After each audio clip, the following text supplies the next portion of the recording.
2025ရဲ့ဝင်ငွေအကောင်းဆုံး creator 3ခုလူမှုကွန်ရက်တွေကိုစိုးမိုးနေတဲ့ creator ရဲ့ရွှေခေတ်ကိုကြိုဆိုလိုက်ပါ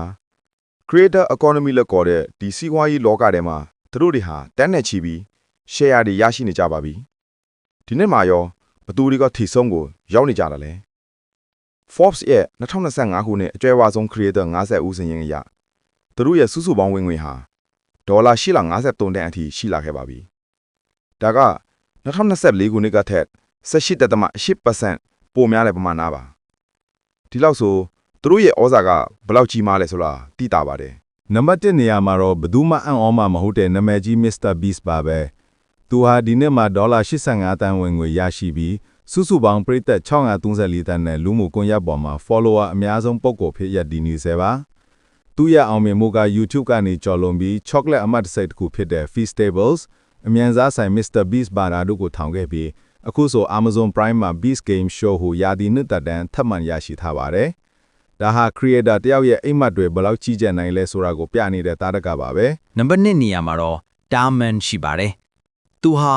ဒေါ်လာ96တန်းဝင်ငွေရပြီးစုစုပေါင်းပရိသတ်138တန်းရှိထားပါတယ်။သူဟာစိတ်သက်တက်ကြွစေတဲ့ဇလန်းတိုလီတွေရိုက်ကူးပြီး view billion ချီရရှိထားသူပါ။အထူးချွန်ဆုံးကတော့သူဟာ Hollywood မှာစတူဒီယိုအပြည့်အစုံတည်ထောင်ပြီးလူပေါင်းရာချီတဲ့အခွင့်နဲ့လုတ်ကင်နေတာပါပဲသူဟာ YouTube AdSense ကနေဒေါ်လာတန်ကနန်ဝင်ငွေရရှိနေပြီး Meta နဲ့ Google လိုမျိုးကြီးမားတဲ့ကုမ္ပဏီတွေနဲ့လည်းလက်တွဲလုတ်ကင်နေပါတယ်နံပါတ်3နေရာကတော့ Jake Paul ပဲဖြစ်ပါတယ်2025ခုနှစ်ဇွန်လထုတ် Forbes အစီရင်ခံစာအသစ်တစ်ခုအရ Jake Paul ဒီ2024ခုနှစ်အတွင်းဒေါ်လာတန်90ခန့်ဝင်ငွေရရှိခဲ့ပြီးကမ္ဘာအမြင့်ဆုံးဝင်ငွေရဖန်တီးသူများစီးရင်တွင်ပါဝင်ခဲ့သည်လက်ဝဲကစားသမားဘဝလူမှုကွန်ရက်လှုပ်ရှားမှုများနှင့် Betra ဟုခေါ်သောမိုဘိုင်းတွန်းအားပေးလောင်ကစားစတင်ဆောင်ရွက်မှုနှင့်လက်ဝဲ Promotion Company Most Valuable Promotions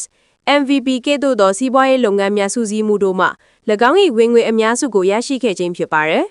W by Jake Paul ဟုခေါ်သောအမျိုးသားများအတွက်ပြုစုစောင့်ရှောက်ရေးပစ္စည်းလိုင်းအပါအဝင်အောင်မြင်သောစီးပွားရေးလုပ်ငန်းများစွာကိုစတင်ခဲ့ပါတယ်။ Forbes Magazine က၎င်း၏အဓိကဝင်ငွေမှာလက်ဝဲကစားသမားဘဝနှင့်ကြီးထွားလာသောစီးပွားရေးအကျိုးစီးပွားများမှဖြစ်ကြောင်းဖော်ပြခဲ့ပါတယ်။ Paul ၏လက်ဝဲ Promotion Company သည် Mike Tyson နှင့်ထိုးသက်မိလက်ဝဲပွဲခဲသို့သောအကြီးစားပွဲများကိုစီစဉ်ကျင်းပခြင်းဖြင့်ဆက်လက်တိုးတက်လျက်ရှိပါတယ်